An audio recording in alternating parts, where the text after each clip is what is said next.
Et si votre liberté financière était déjà aux Antilles? Pendant des années, on a fait croire à beaucoup de jeunes, Guadeloupéens, Martiniquais, Guyanais, Caribéens, la réussite avait forcément une direction. Prendre l'avion, partir en France, trouver un salaire stable et envoyer un peu d'argent au pays quand c'est possible. Laissez-moi vous poser une question simple. Et si ce modèle était justement ce qui nous maintient dans la dépendance? Moi, je suis William Sénésius, j'ai grandi en Guadeloupe, donc je connais cette réalité et je sais que ce que coûte la vie ici. Je sais ce que représente le départ d'un jeune talent pour une famille et je sais aussi qu'il existe une autre voie. Dans cette vidéo, je vais vous montrer comment le foncier, l'immobilier local et le patrimoine familial peuvent devenir des moteurs d'indépendance au lieu de rester des domaines oubliés. C'est partie 1, on va voir ensemble le piège du départ comme seule solution. Dans beaucoup de familles aux Antilles, l'histoire commence souvent par une phrase qu'on a tous déjà entendue. Si tu veux réussir, il faut partir. Partir en France, partir à Paris, partir chercher un diplôme, un salaire, une sécurité, une vie supposée plus stable. Et pendant longtemps, cette phrase a été répétée comme une vérité absolue. Alors, beaucoup de jeunes, Guadeloupéens, Martiniquais, Guyanais et Caribéens ont pris l'avion avec une valise pleine d'espoir. Ils sont partis pour réussir, pour aider la famille, pour revenir un jour plus fort. Mais une fois arrivés là-bas, ils découvrent parfois une autre réalité. Un loyer qui absorbe une grande partie du salaire, des charges qui montent, une vie chère, une pression constante et cette sensation de travailler dur sans forcément construire un patrimoine solide. Et pendant que ces jeunes talents se battent ailleurs, que se passe-t-il au pays? Une maison familiale restée fermée, un terrain hérité resté inexploité, une parcelle d'or depuis des années, une vieille propriété parfois transmise par les grands-parents devient invisible aux yeux de la famille. C'est là que le piège commence. On pense que la richesse est forcément ailleurs, alors qu'une partie de notre richesse est parfois déjà là, mais mal organisée, mal exploitée ou simplement oubliée. J'ai grandi en Guadeloupe et je sais que cette réalité touche énormément de familles. Je connais la cherté de la vie, les difficultés, les départs forcés, mais aussi le potentiel immense qui existe encore dans nos terres, nos maisons, nos quartiers, nos communes. La vraie question est donc, pourquoi avons-nous appris à exporter nos talents, mais pas toujours à valoriser ce que nos familles possèdent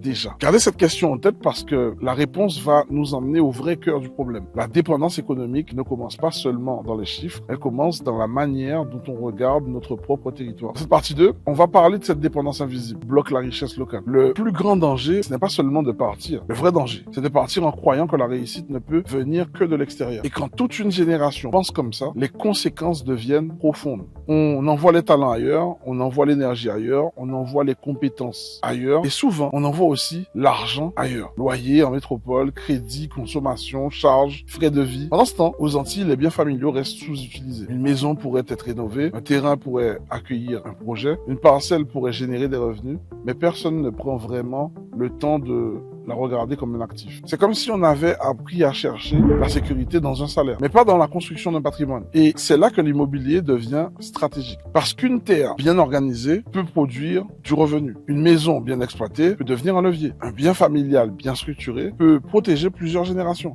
Mais pour cela, il faut changer de regard. Ne plus voir nos terres comme de simples souvenirs, mais comme des bases de reconstruction économique. D'ailleurs, dites-moi en commentaire, est-ce que dans votre famille, il existe un terrain, une maison ou un bien qui dort depuis des années, sans être vraiment exploité? Votre réponse peut réveiller une réflexion chez quelqu'un d'autre. Dans cette partie 3, on va voir comment transformer le foncier caribéen en moteur d'indépendance. L'erreur que beaucoup font encore, c'est de croire qu'un terrain ne vaut quelque chose que lorsqu'on le vend. C'est totalement faux. Parfois, vendre est même la décision la plus faible, surtout quand on vend dans l'urgence, sous pression ou sans savoir étudier le potentiel réel du bien. Un terrain, une maison familiale, une parcelle ou un domaine en sommeil peut devenir bien plus qu'un héritage. Cela peut devenir une source de revenus, un projet locatif, un logement saisonnier, un espace commercial, une base agricole, un projet touristique ou un actif transmis à la génération suivante. Mais il y a une condition. Il faut arrêter de regarder le patrimoine familial avec émotion. L'émotion, uniquement, est importante parce qu'elle nous rappelle d'où nous venons. Mais la stratégie est indispensable parce qu'elle nous permet de savoir où nous allons. C'est exactement comme cela que j'ai compris l'immobilier. J'ai vu que dans un contexte où la vie est chère, où beaucoup cherchent une issue, l'immobilier local peut devenir un levier puissant. Pas pour spéculer sans vision, mais pour créer de la stabilité, du revenu et de la transmission. Le vrai changement, il commence quand une famille se pose la bonne question. Qu'est-ce qu'on possède réellement? Est-ce que le bien est clair juridiquement? Peut-il générer du revenu?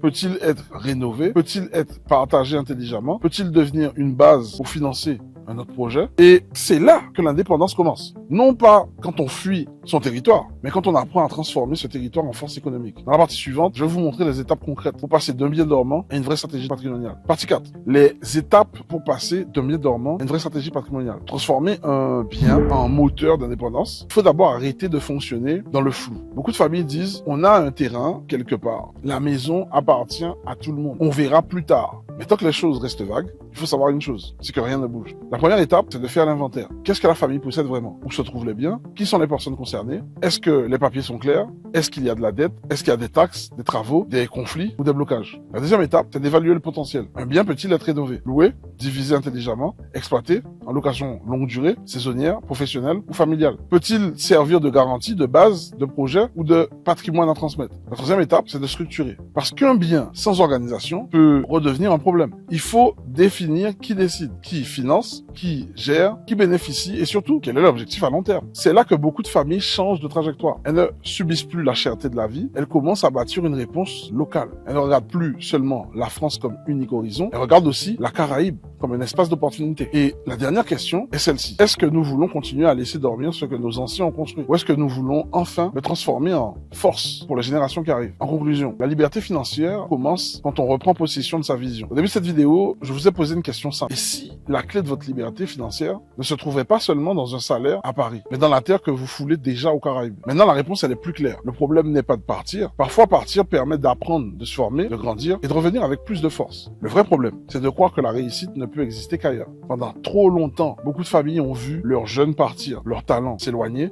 leurs capitaux sortir du territoire, pendant que des maisons restaient fermées, des terrains restaient inexploités et des patrimoines familiaux dormaient dans le silence. Moi, j'ai vécu en Guadeloupe et je sais que la cherté de la vie peut donner l'impression qu'on n'a pas le choix. Mais quand on commence à comprendre l'immobilier, le foncier, la transmission et la stratégie patrimoniale, on découvre qu'il existe une autre voie. Construire ici, structurer ici, investir ici, transmettre ici. La vraie indépendance ne commence pas seulement avec un revenu. Elle commence avec une décision. Arrêter de subir son environnement et commencer à transformer ce que l'on possède déjà en levier. Si cette vidéo vous a ouvert les yeux, regardez le lien dans la description pour rejoindre mon challenge immobilier. Je vous y montre comment poser les bases, analyser vos opportunités et commencer à bâtir une stratégie adaptée à notre réalité antillaise. Parce qu'un terrain oublié peut devenir un revenu, une force, un patrimoine dormant peut devenir le début d'une nouvelle histoire familiale. Et peut-être que la richesse que vous cherchez depuis des années n'est pas si loin en fait. Peut-être qu'elle attend simplement que vous décidiez enfin de la réveiller. Donc, c'était Will du Mouvement Léonage. Ciao.